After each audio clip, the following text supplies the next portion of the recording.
Hello, ಎಲ್ರಿಗೂ ನಮಸ್ಕಾರ. Welcome to my new vlog. ನಾವಿವತ್ತು ಹೊಸಕೆರೆಯಲ್ಲಿರುವಂತ ನಮ್ಮ ತೋಟಕ್ಕೆ ಬಂದಿದ್ದೀವಿ. ತೋಟದಲ್ಲಿ ಚಿಕ್ಕದಾಗಿರುವಂತ ಒಂದು ತೋಟದ ಮನೆಯನ್ನ ಕಟ್ಟಿಸ್ಕೊಳ್ತಾ ಇದ್ದೀವಿ. ಇವತ್ತಿನ ವಿಶೇಷತೆ ಏನು ಅಂತಂದ್ರೆ, ಈ ವಿಡಿಯೋನ ಮಾಡ್ತಾ ಇರೋದು, ಬಾಗಿಲನ್ನ ಇಡಿಸ್ತಾ ಇದ್ದಾರೆ. ಮನೆಯ ಬಾಗಿಲಿಗೆ ಇದು ಫ್ರೇಮ್ ಇದೆಯಲ್ಲ, ಇದನ್ನ ಯಾವ ರೀತಿ ಅಳತೆ ಮಾಡ್ತಾರೆ ಅನ್ನೋದ್ರ ಬಗ್ಗೆ ತಿಳ್ಕೊಳ್ಳೋಣ. ಮರವನ್ನ ಘನ ಅಡಿ ಅಂದ್ರೆ ಕ್ಯೂಬಿಕ್ ಫೀಟ್ ಅಲ್ಲಿ ಅಳತೆ ಮಾಡ್ತಾರೆ. ಒಂದು ಬಾಗಿಲಿನ ಫ್ರೇಮಿಗೆ ಎಷ್ಟು ಮರ ಬೇಕಾಗುತ್ತೆ, ಹಾಗೆ ಆ ಮರವನ್ನ ಯಾವ ರೀತಿನಲ್ಲಿ ಅಳತೆ ಮಾಡ್ತಾರೆ ಅನ್ನೋದ್ರ ಬಗ್ಗೆ ಇವತ್ತಿನ ವಿಡಿಯೋದಲ್ಲಿ ತಿಳ್ಕೊಳ್ಳೋಣ. ಆಡು ಭಾಷೆನಲ್ಲಿ ಇದನ್ನ ನಿಲ ಅಂತ ಕರೀತಾರೆ. ಈ ಉದ್ದವಾಗಿರೋದನ್ನ ನಿಲ ಅಂತ ಕರೀತಾರೆ. ಮೇಲೆ ಅಡ್ಡಡ್ಡವಾಗಿರೋದನ್ನ ಅಡ್ಡಪಟ್ಟಿ ಅಂತ ಕರೀತಾರೆ. ಒಂದು ಬಾಗಿಲಿನ ಫ್ರೇಮಿಗೆ 2 ನಿಲಗಳು, 2 ಅಡ್ಡಪಟ್ಟಿ ಬೇಕಾಗುತ್ತೆ. ಸೊ ಈ ಒಂದು ಬಾಗಿಲಿನ ಫ್ರೇಮಿಗೆ ಎಷ್ಟು ಅಳತೆಯ ಮರ ಬೇಕಾಗುತ್ತೆ ಅನ್ನೋದನ್ನ ತಿಳ್ಕೊಳ್ಳೋಣ. ನಿಲ ಮತ್ತು ಅಡ್ಡಪಟ್ಟಿಗಳು ಆಯತ ಘನದ ಆಕಾರದಲ್ಲಿರ್ತವೆ. ಅಂದರೆ ಒಂದು ಬಾಗಿಲು ಈ ರೀತಿನಲ್ಲಿದೆ ಅಂದ್ಕೊಂಡ್ರೆ ಈ ಉದ್ದವಾಗಿರೋದನ್ನ ನಾವು ನಿಲ ಅಂತ ಕರಿತೀವಿ, ಮೇಲ್ಗಡೆ ಅಡ್ಡವಾಗಿರೋದನ್ನ ನಾವು ಅಡ್ಡಪಟ್ಟಿ ಅಂತ ಕರಿತೀವಿ. ಇದು ಕ್ಯೂಬಾಯ್ಡಿನ ಶೇಪ್ ಅಂದರೆ ಆಯತ ಘನದ ಆಕಾರದಲ್ಲಿರುತ್ತೆ. ಅವು 3 ಆಯಾಮಗಳನ್ನು ಹೊಂದಿರ್ತವೆ. ಅಂದರೆ 3 ಡೈಮೆನ್ಷನಲ್ ಶೇಪಲ್ಲಿರ್ತವೆ. ಉದ್ದ, ಅಗಲ ಮತ್ತು ಎತ್ತರ, ಲೆಂತ್, ಬ್ರೆಡ್ತ್ ಮತ್ತು ಹೈಟ್. ಇದು ಒಂದು ಕ್ಯೂಬಾಯ್ಡಿನ ಶೇಪ್ ಅಂದ್ಕೊಳ್ಳಿ. ಇದು 3 ಡೈಮೆನ್ಷನಲ್ಲಿ ಇರುತ್ತೆ. ಇದನ್ನ ಉದ್ದ, ಇಲ್ಲಿ ಬರೋದು ಅಗಲ ಮತ್ತು ಇದನ್ನ ಎತ್ತರ ಅಂತ ನಾವು ಕರಿತೀವಿ. ಈಗ ಆಯತ ಘನದ ಘನಫಲ ಅಂದರೆ ವಾಲ್ಯೂಮನ್ನು ಕಂಡುಹಿಡ್ಕೊಳ್ಬೇಕಾಗುತ್ತೆ. ವಾಲ್ಯೂಮನ್ನು ಕಂಡುಹಿಡಿಯೋದಕ್ಕೆ ಸೂತ್ರ ಏನು? ಉದ್ದ ಇಂಟು ಅಗಲ ಇಂಟು ಎತ್ತರ. Volume is equal to length into breadth into height. ಈ ಒಂದು ಬಾಗಿಲಿನ ಉದ್ದ ಮತ್ತು ಅಗಲ ಏನಿರ್ತವೆ ಇವು ಇಂಚುಗಳಲ್ಲಿರ್ತವೆ. ಸೊ ಉದ್ದ ಇಸ್ ಈಕ್ವಲ್ ಟು 5 ಇಂಚು, ಅಗಲ ಇಸ್ ಈಕ್ವಲ್ ಟು 4 ಇಂಚು, ಎತ್ತರ ಏನಿರುತ್ತೆ 7 ಅಡಿ. ಇದನ್ನು ನಾವು ಇಂಚಿಗೆ ಕನ್ವರ್ಟ್ ಮಾಡ್ಕೊಳ್ಬೇಕಾಗುತ್ತೆ. 7 ಅಡಿನ 7 ಅಡಿ ಇಂಚುಗಳಲ್ಲಿ ಯಾವ ರೀತಿ ಕನ್ವರ್ಟ್ ಮಾಡ್ಕೊಳ್ತೀವಿ? 7 ಇಂಟು 12ರಿಂದ ನಾವು ಗುಣಿಸಿದ್ರೆ 84 ಇಂಚುಗಳು ಅಂತ ಆಗುತ್ತೆ. ಈಗ ಈ ಒಂದು ಫಾರ್ಮುಲಾ ಏನಿದೆ ಇಲ್ಲಿಗೆ ನಾವು ಈ ಅಳತೆಗಳನ್ನೆಲ್ಲ ಹಾಕೋಣ. ಉದ್ದ ಇಂಟು ಅಗಲ ಇಂಟು ಎತ್ತರ ಅಂದರೆ 5 ಇಂಚು ಇಂಟು 4 ಇಂಚು. ಇಲ್ಲಿ 7 ಅಡಿನ ಇಂಚುಗಳಿಗೆ ಕನ್ವರ್ಟ್ ಮಾಡ್ಕೊಂಡಿದ್ವಲ್ಲ, 84 ಇಂಚುಗಳು. ಇದನ್ನು ನಾವು ಮಲ್ಟಿಪ್ಲೈ ಮಾಡಿದ್ರೆ 1680 ಘನ ಇಂಚುಗಳು. ಯಾಕೆ ಅಂದರೆ 3 ಕೂಡ ಇಂಚಲ್ಲಿರೋದ್ರಿಂದ ಘನ ಇಂಚುಗಳಲ್ಲಿ ನಾವು ಅಳತೆಯನ್ನು ಬರಿತೀವಿ. ಇದು ಎಷ್ಟು? ಒಂದು ನಿಲಕ್ಕೆ ಅಂದರೆ ಒಂದು ಸೈಡಿನ ನಿಲ ಏನಿದೆ ಇದರ ಒಂದು ಅಳತೆ ಎಷ್ಟಿದೆ? 1600 ಘನ ಇಂಚುಗಳಿದ್ದಾವೆ. ಅಂಥದ್ದು ಎಷ್ಟು ನಿಲಗಳು ಬೇಕಾಗುತ್ತೆ? ನಮಗೆ 2 ನಿಲಗಳು ಬೇಕಾಗುತ್ತೆ. ಹಾಗಾಗಿ 1680 ಇಂಟು 2, ಇದನ್ನು 2ರಿಂದ ಗುಣಿಸಿದ್ರೆ 3360 ಘನ ಇಂಚುಗಳಷ್ಟು ಮರ ಬೇಕಾಗುತ್ತೆ. ಘನ ಇಂಚು ಅಂತಂದರೆ ಕ್ಯೂಬಿಕ್ ಇಂಚಸ್ ಅಂತ ನಾವು ಕರಿತೀವಿ. ಈಗ ಈ ಘನ ಇಂಚುಗಳಲ್ಲಿರೋದನ್ನು ಘನ ಅಡಿಗೆ ಪರಿವರ್ತನೆ ಮಾಡಬೇಕು. ಘನ ಅಡಿ ಅಂದರೆ ಏನು? ಆಡು ಭಾಷೆಯಲ್ಲಿ ಸಲೆ ಅಂತ ಕರಿತೀವಿ ಅಂತ ಹೇಳಿದ್ವಿ. ಈ ಸಲೆ ಅಂದರೆ ಏನು ಅನ್ನೋದನ್ನು ನಾವೀಗ ತಿಳ್ಕೊಳ್ಳೋಣ. ಸಲೆ ಅಥವಾ ಘನ ಅಡಿ ಅಂದರೆ 12 ಇಂಚು ಅಗಲ, 12 ಇಂಚು ಉದ್ದ ಮತ್ತು 12 ಇಂಚು ಎತ್ತರ ಇರುವಂಥ ಒಂದು ಘನಾಕೃತಿ. ಅಂದರೆ 3 ಅಳತೆಗಳು ಒಂದೇ ಆಯಾಮದಲ್ಲಿ ಇರ್ತವೆ. ಹಾಗಾಗಿ ಒಂದು ಸಲೆ ಅಂದರೆ ಒಂದು ಸಲೆ is equal to 12 into 12 into 12. ಇದನ್ನು ಗುಣಿಸಿದ್ರೆ ನಮಗೆ 1728 ಘನ ಇಂಚುಗಳಾಗುತ್ತೆ. ಅಂದರೆ ಒಂದು ಸಲೆಗೆ 1728 ಘನ ಇಂಚುಗಳಷ್ಟು ಮರ ಬೇಕಾಗುತ್ತೆ ಅಂತ. ಈಗ ಉದ್ದ ನಿಲಗಳನ್ನು ಘನ ಅಡಿಗೆ ಪರಿವರ್ತನೆ ಮಾಡೋಣ. 3360 ಘನ ಇಂಚುಗಳಷ್ಟು ಮರ 2 ನಿಲಗಳಿಗೆ ಬೇಕಾಗಿತ್ತು. ಈಗ ಅದನ್ನು ಘನ ಇಂಚುಗಳಿಗೆ ನಾವು ಕನ್ವರ್ಟ್ ಮಾಡಬೇಕು ಅಂದರೆ ಡಿವೈಡೆಡ್ ಬೈ 1728.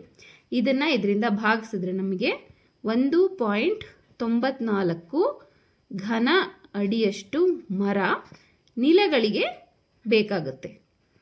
ಆಯಿತಾ? ಈಗ ಅಡ್ಡಪಟ್ಟಿಗಳಿಗೆ ಎಷ್ಟು ಮರ ಬೇಕು ಅಂತ ತಿಳ್ಕೊಳ್ಳೋಣ. ನೋಡಿ, ಅಗಲ ಮತ್ತು ಉದ್ದ ಎರಡಕ್ಕೂ ಸೇಮ್ ಇರುತ್ತೆ. ಇಲ್ಲಿ ಬದಲಾಗೋದು ಎತ್ತರ ಮಾತ್ರ ಬದಲಾಗುತ್ತೆ. ಇಲ್ಲಿ 7 ಅಡಿ ಇದ್ರೆ ಇಲ್ಲಿ 4 ಅಡಿ ಅಡ್ಡಪಟ್ಟಿಗಳಿಗೆ ಮರ ಬೇಕಾಗುತ್ತೆ. ಹಾಗಾಗಿ ವಾಲ್ಯೂಮ್ ಕಂಡುಹಿಡ್ಕೋಬೇಕು. ಇಲ್ಲೂ ಕೂಡ volume is equal to length into breadth into height. ಇಲ್ಲಿ 5 ಇಂಚು ಉದ್ದ, 4 ಇಂಚು ಅಗಲ, ಹಾಗೆ 4 ಅಡಿ ಎತ್ತರ. ಲಾಸ್ಟ್ ಟೈಮು ಅಡಿಯನ್ನು ಯಾವ ರೀತಿ ಇಂಚುಗಳಿಗೆ ಕನ್ವರ್ಟ್ ಮಾಡ್ಕೊಂಡಿದ್ವಿ, 4 ಇಂಟು 12. ಸೊ 12 4 48 ಇಂಚುಗಳಷ್ಟು ಎತ್ತರ ಇರುತ್ತೆ. ಈಗ 5 ಇಂಟು 4 ಇಂಟು 48 ಇದನ್ನು ನಾವು ಗುಣಿಸಿದರೆ 960 ಘನ ಇಂಚುಗಳಷ್ಟು ಮರ ಒಂದು ಅಡ್ಡಪಟ್ಟಿಗೆ ಬೇಕಾಗುತ್ತೆ. ಅಲ್ಲಿ 2 ಅಡ್ಡಪಟ್ಟಿಗಳಿರುವುದರಿಂದ 2 ಅಡ್ಡಪಟ್ಟಿಗಳಿಗೆ ಎಷ್ಟು ಮರ ಬೇಕಾಗುತ್ತೆ, 960 ಇಂಟು 2. ಇದನ್ನು 2ರಿಂದ ಗುಣಿಸಿದರೆ 1920 ಘನ ಇಂಚುಗಳಷ್ಟು ಮರ 2 ಅಡ್ಡಪಟ್ಟಿಗಳಿಗೆ ಬೇಕಾಗುತ್ತೆ. ಈಗ ಇದನ್ನು ನಾವೇನು ಮಾಡಬೇಕು, ಘನ ಅಡಿಗಳಿಗೆ ಕನ್ವರ್ಟ್ ಮಾಡಬೇಕು. ಲಾಸ್ಟ್ ಟೈಮ್ ಏನು ಮಾಡಿದ್ವಿ, 1920ನ್ನು 1728ರಿಂದ ನಾವು ಭಾಗಿಸ್ಬೇಕಾಗುತ್ತೆ.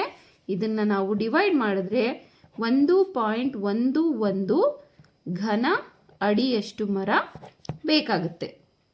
ಈಗ ಈ ಒಂದು ಫ್ರೇಮನ್ನು ಮಾಡೋದಕ್ಕೆ 2 ನಿಲಗಳು ಪ್ಲಸ್ 2 ಅಡ್ಡಪಟ್ಟಿಗಳು ಸೇರಿ ಎಷ್ಟು ಮರ ಬೇಕಾಗುತ್ತೆ ಅಂತ. ಸೊ ಒಂದು ಫ್ರೇಮನ್ನು ಮಾಡೋದಕ್ಕೆ 2 ಉದ್ದ ನಿಲ ಮತ್ತು 2 ಅಡ್ಡಪಟ್ಟಿಗಳು ಬೇಕಾಗುತ್ತೆ ಅಲ್ವಾ. ಈಗ ಅದರ ಅಳತೆಗಳನ್ನು ನಾವೀಗ ಕಂಡುಹಿಡ್ಕೊಂಡಿದ್ದೀವಿ. 2 ಉದ್ದ ನಿಲದ ಅಳತೆ ಎಷ್ಟು, 1.94 ಘನ ಅಡಿ ಪ್ಲಸ್ ಅಡ್ಡಪಟ್ಟಿಗಳದ್ದು 1.11 ಘನ ಅಡಿ.